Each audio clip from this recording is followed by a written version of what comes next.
Coucou les filles. Alors aujourd'hui on se retrouve pour une vidéo un petit peu particulière puisque c'est une recette d'un gâteau pour Pâques. Voilà. Alors on va vous montrer un peu toutes les étapes de la recette qu'on a fait. Et puis voilà. Voilà, c'est tout. Si vous avez des questions, vous les poserez dans les commentaires et on vous répondra avec plaisir. On vous laisse avec les images. Bisous.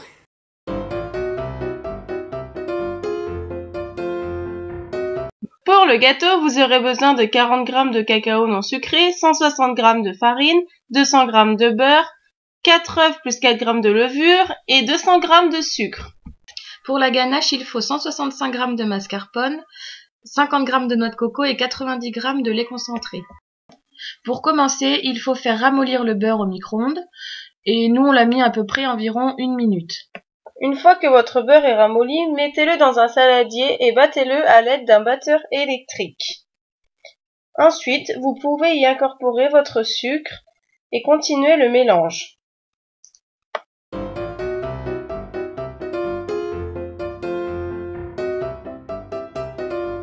Ensuite, ajoutez les œufs un par un et battez-les 1 minute entre chacun.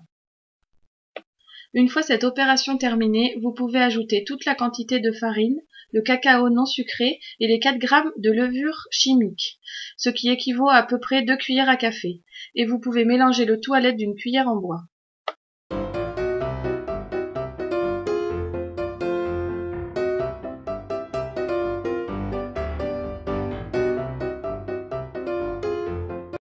Une fois votre mélange terminé, vous obtenez une pâte lisse.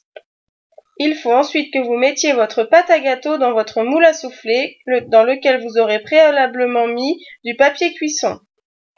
Tout d'abord, mettez votre gâteau à cuire dans votre four préalablement chauffé à 200 degrés et ensuite baissez votre thermostat à 150 pour laisser cuire 40 minutes.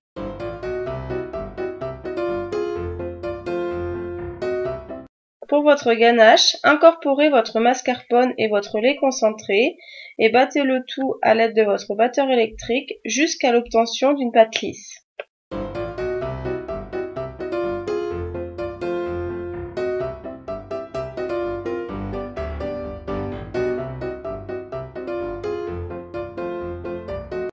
Après l'obtention de votre pâte lisse, incorporez la totalité de votre noix de coco et continuez de battre à l'aide de votre batteur électrique. Une fois que votre gâteau est cuit et refroidi, coupez-le en deux à l'aide d'un couteau à pain. Donc voici ce que ça donne une fois le gâteau coupé.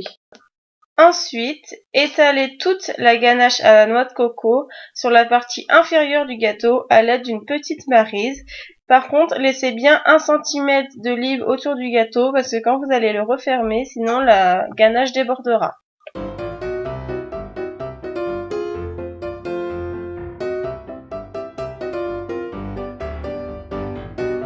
Pour la décoration, il faut des bonbons type Scooby-Doo, 250 g de chocolat pâtissier, 150 g de noix de coco, 2 paquets de Finger, du colorant jaune et bleu et des œufs de Pâques. Pour commencer, nous allons utiliser les colorants pour teinter la noix de coco qui servira de décor pour le gâteau. Pour réaliser la couleur verte, il vous faut 20 gouttes de jaune et 12 gouttes de bleu.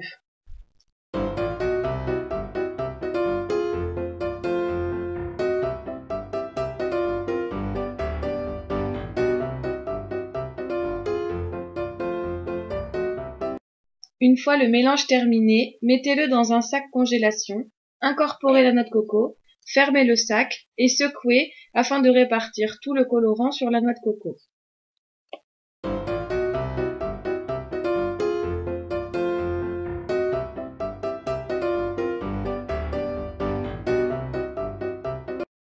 Et voici le joli résultat!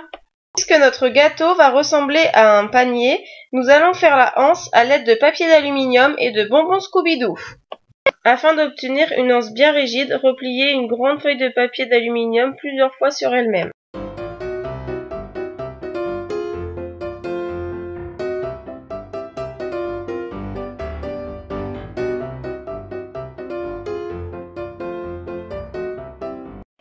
Prenez une dizaine de bonbons type Scooby-Doo et maintenez-les en haut de la tige d'aluminium avec une petite attache qu'il y a dans les sacs de congélation. Et enroulez les dizaines de Scooby-Doo autour de la tige d'aluminium. Et voici le résultat. Votre anse est prête. Pour le nappage, faites fondre 3 fois 20 secondes au micro-ondes le chocolat. Une fois votre chocolat fondu, placez votre gâteau sur une grille à pâtisserie et nappez-le entièrement du chocolat. Une fois le nappage terminé, placez les biscuits type finger tout autour du gâteau. Une fois le tour terminé, placez un ruban tout autour de votre gâteau pour faire maintenir les fingers. Mettez des cure-dents de chaque côté de la anse pour la faire tenir sur votre gâteau et répartissez la noix de coco sur tout le dessus de votre gâteau. Une fois votre gâteau terminé, customisez-le avec des œufs de Pâques à votre goût. Bon appétit!